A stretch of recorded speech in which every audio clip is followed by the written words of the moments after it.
You have transmissions holding. Patch incoming signal.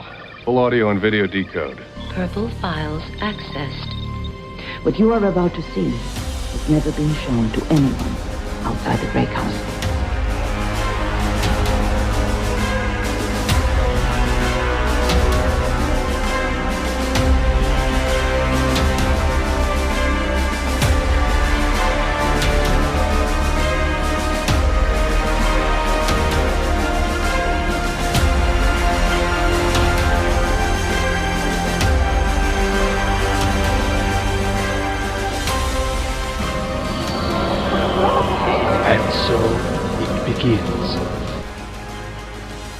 Hello, everyone out there in podcast land. Welcome to Gray 17, a Babylon 5 podcast. We are here for a special episode because I think something big is going to happen very, very soon.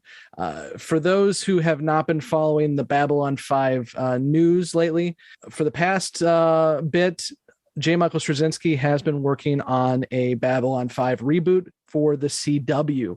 And I'm going to read through a little primer I just put out on Reddit and on Facebook for our communities.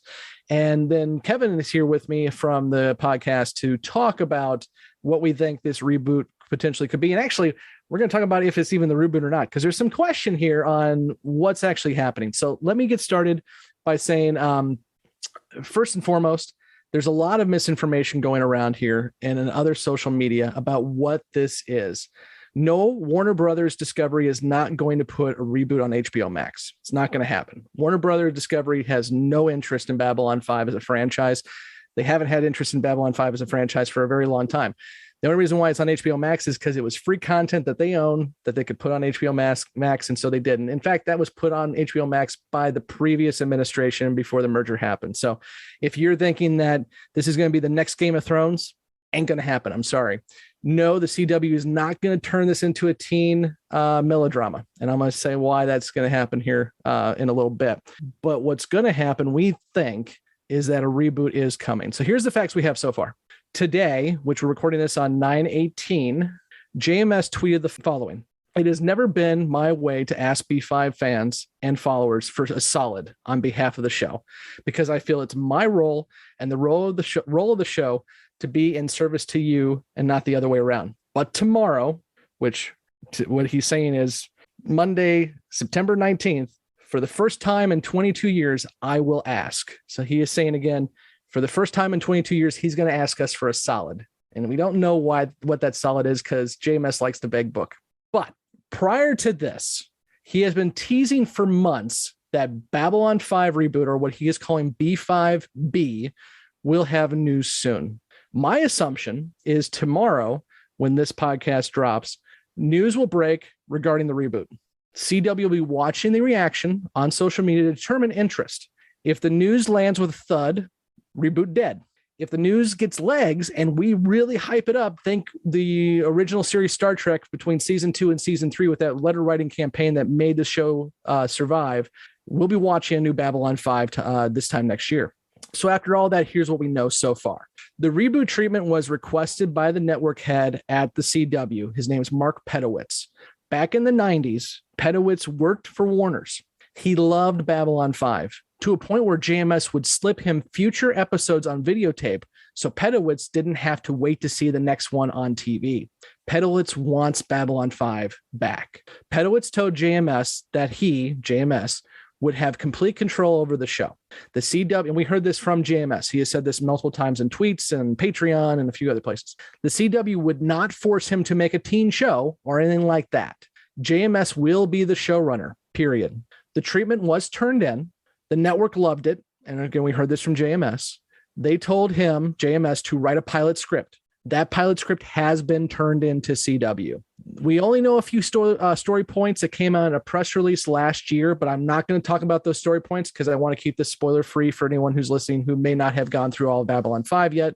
So we do know there's a few story points. I will say we know that it will be based on the station Babylon 5. So for those of you who are hoping for a Dilgar invasion or a show about a war that happened 1,000 years ago, that's not going to be the show. It's going to be on Babylon 5. So what about Warner Brothers Discovery and the sale of the CW? First, Warner is not involved in the reboot, aside from the fact that they own the license. As I mentioned, Warner, under their new CEO, is having to cut $3 billion this year. If you're a Batgirl fan, if you were looking forward to the Batman animated series that was going to be on HBO Max, stuff's getting cut. So Warner Brothers has no intention of doing a Babylon 5 show. They never did. They don't really care about the franchise. So if CW wants to make them some money by using the license, they're going to be fine with that.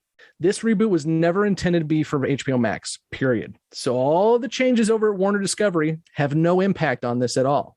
I've seen a lot of people on social media saying, well, now that Warner's and Discovery merged, this isn't going to happen.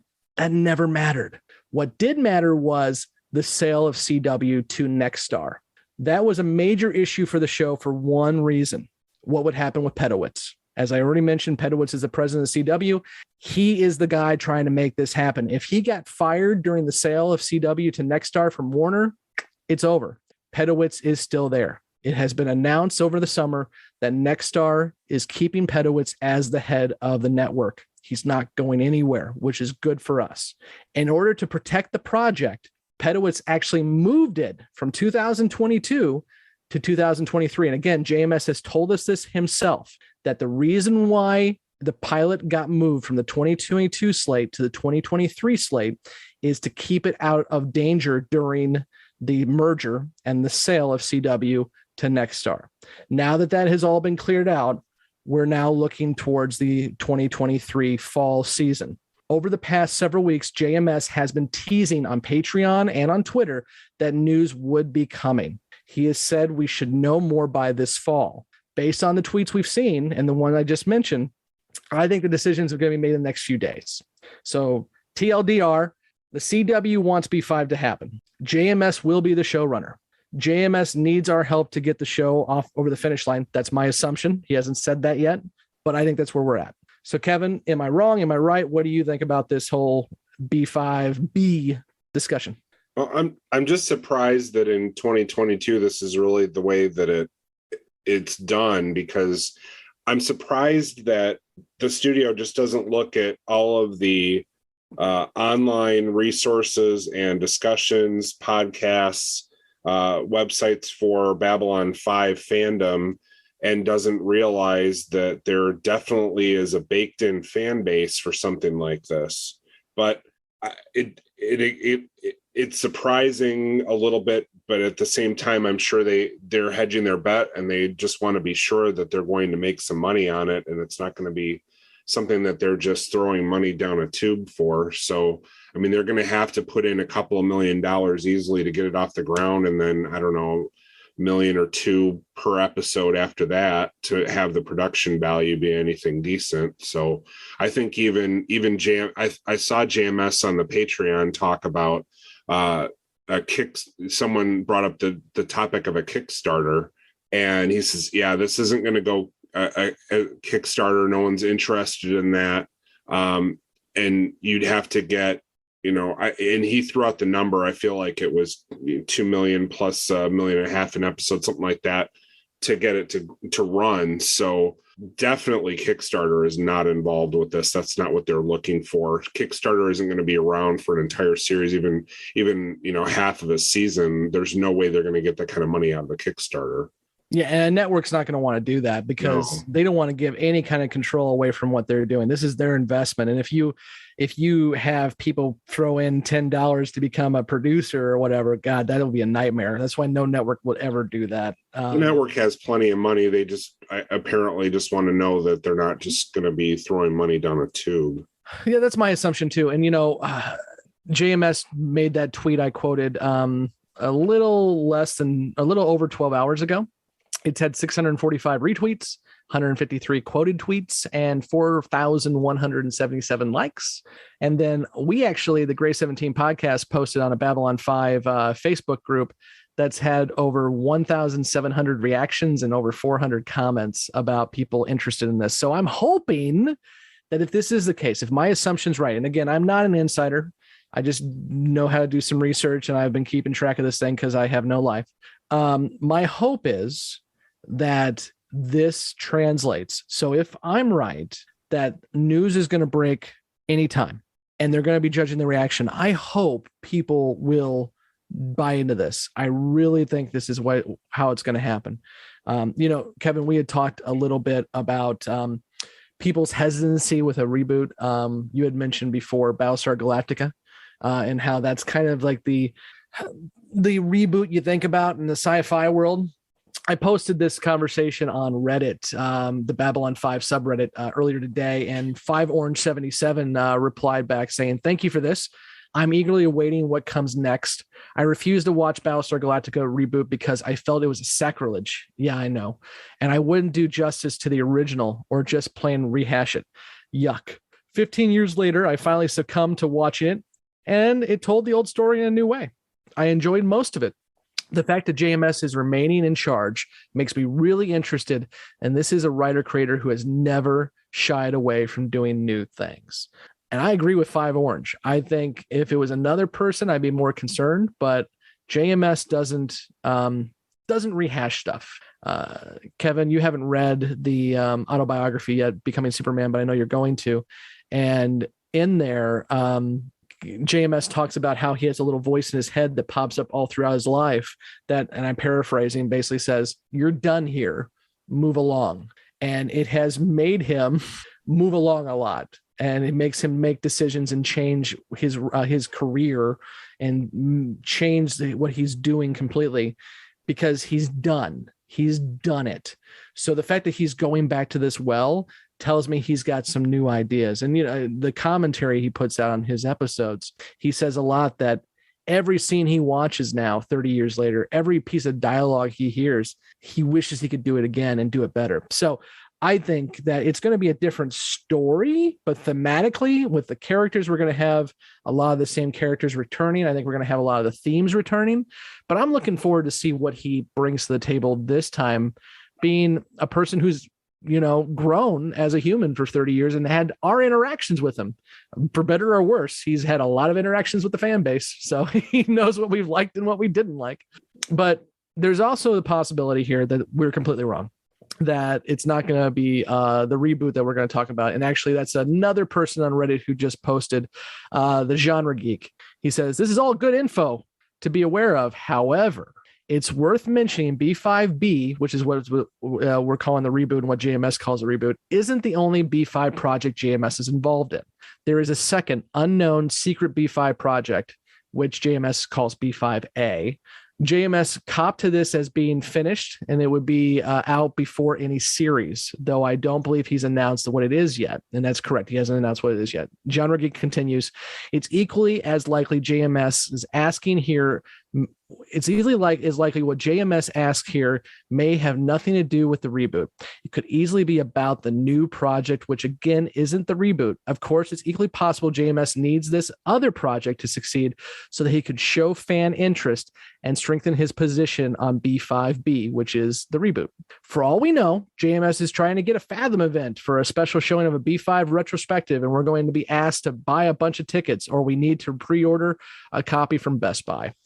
I would say, Genre Geek, you're completely right. We don't know what it is, but I will say I don't think this has anything really to do with B5A. And the reason why I say that is B5A, which is, we don't know what that is yet, but it's done. We know it went into production. It only took a couple days. It had the surviving cast members involved in it. But it is done. He's actually said on his Patreon that he has shown it to the folks who are involved in it, and it is in the can. And he expects us to hear about it or see it at Comic-Con next year.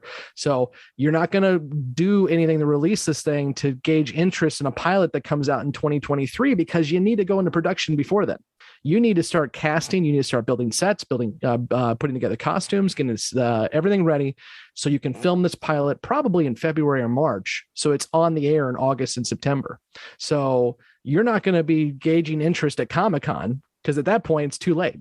You're not going to film a pilot over the summer. That's not how it works. I do think that he may be asking us to support this other entry, this B5A, but I don't think he'd be so quizzical about it if it was the case. He's being very vague, and I think it's because he's being embargoed. For those who haven't done PR before, an embargo is just this: you're not allowed to say something until you're allowed to say it.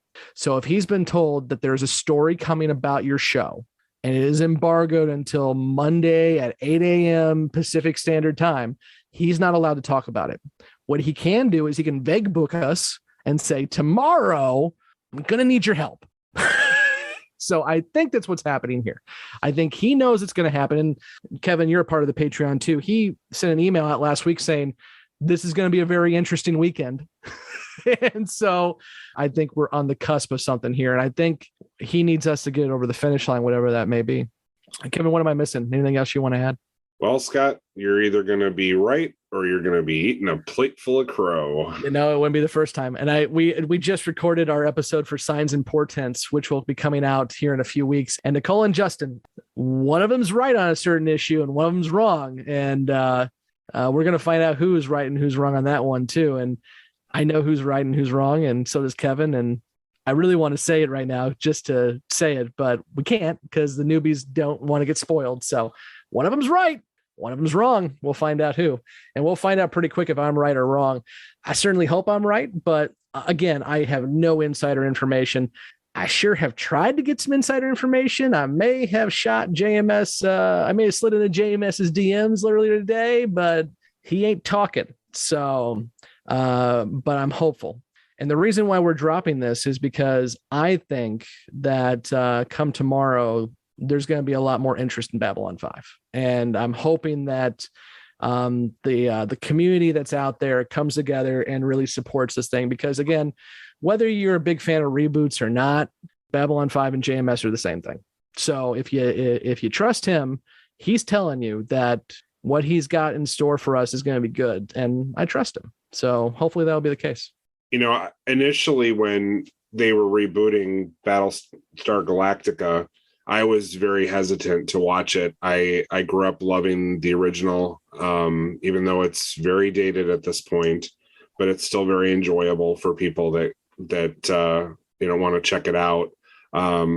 It really struck me as something that I really didn't want to check out. And then when other people said, "Oh man, you really got to check out Battlestar Galactica," I finally did, and I appreciated it for what it was. It was a completely different retelling with a few of the same elements, but I enjoyed it in a completely different way because it was very different media.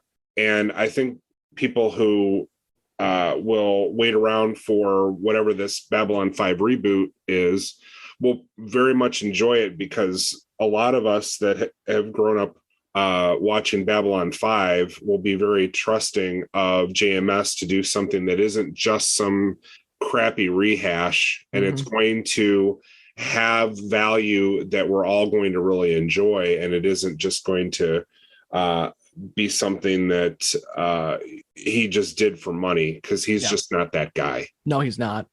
He absolutely is not.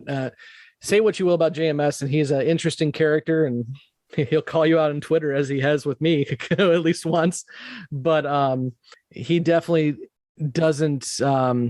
He doesn't do that. He's somebody who believes in what he's doing as an art form, and obviously he wants to get paid, and he's excited when he does. But he's not somebody who's going to stick around if it's not right. We mentioned in our discussions of season 1, Larry DiTillio is one of the producers on Babylon 5 in season 1, and very much involved in the story editing and everything else. And Larry DiTillio and JMS met for the first time with He-Man and the Masters of the Universe. And then they were asked to stick around and help run She-Ra and put together the Bible for that show and start going into production with it. And the studio started telling JMS and DiTillio that you can't have She-Ra use her sword. You can't have her punch people. You can't have her kick people. So instead, what we're going to have her do is spin like a little top and bounce into people, and they're going to fly off the screen. And that's how she's going to get rid of people. And JMS got up, walked into DiTillio's office and said, "We got to go. They're destroying this character and we don't want to be a part of it." And DiTillio jokingly said, "I don't want to leave because I like a paycheck.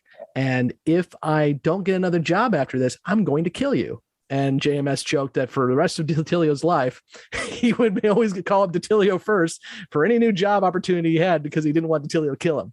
But so JMS is not going to play around. with this. If he's got a good idea, he's got a good idea. If not, he's going to go on to something else. And it's not like he hasn't done other stuff. He's done Jeremiah. He's done Sense8. He's done Changeling, the film. The dude's got ideas. So if he's going back to the B5 well, there's a reason why he's going back to the B5 well. But we're going to find out. So, Kevin, thanks for joining me on this late night to chat with me for a second time. This time I remember to hit the record button, so we're all set. But for those of you who join us for the first time, welcome. I'm really hoping you're joining us because Babylon 5 is trending right now as you're listening to this, and the reboot is happening, and we're really excited. And if you are joining us for that, please also check out our full podcast where we are joining with newbies and long-term fans like Kevin and myself to watch every single episode of Babylon 5. On Wednesday, we're going to drop our discussion of Believers, which is a very, very tough episode to talk about, but I think we had a really good discussion with that, and we're trucking along through season 1, and it's a great opportunity if you're just getting into Babylon 5. As I mentioned, we've got our newbies, so the first part of our show, we only talk about the episode we're on. We do not talk spoilers for anything else. And then we jettison out those folks out the airlock, and then us long-term fans who have seen the entire show spoil the heck out of everything. So it's got some for everybody. And if you go to anchor.fm/Gray17 podcast, you can find us there and find us on Facebook, Twitter, Instagram, and YouTube. We are on all the social medias, and we got a really good community going of folks just talking Babylon 5. And hopefully soon we'll be talking about a new Babylon 5, which Kevin's going to change things for us. When we put this thing together the first time a few months ago, the only idea was to go through season 1 through season 5 and be done. Maybe watch Crusade, maybe. But now we may have to change things because if what I think is going to happen is going to happen, we're going to be talking about a brand new show about this time next year. So until next time, when we talk Believers, I'm Scott, and with me as always has been Kevin. And we will see you on Gray 17. Thanks for nerding out with us. I may be completely wrong. Bring your crow. We'll see what happens. We will see what happens. JMS, answer my DMs. Thanks. Appreciate it. Bye. Thank you for listening to Gray 17, a Babylon 5 podcast. You can find all the places to listen to this podcast and links to our social media accounts at anchor.fm/Gray17 podcast. We want to hear from you, so please join the discussion on Facebook and Twitter. Be sure to subscribe and leave a review. Gray 17 is a part of the Front Row Network and NPR Illinois Community Voices. You can find all the Front Row shows at thefrontrownetwork.com. Gray 17 is not affiliated with, and this podcast has not been prepared, approved, or licensed by Warner Brothers or any other owners of the Babylon 5 copyright. All audio clips included in this podcast are the intellectual property of their respective copyright holders. They are included here for the purpose of review, and no infringement is intended. The opening and closing Babylon 5 themes are available from Falling Matter on YouTube. And what's out there? The rim, And beyond that? the truth.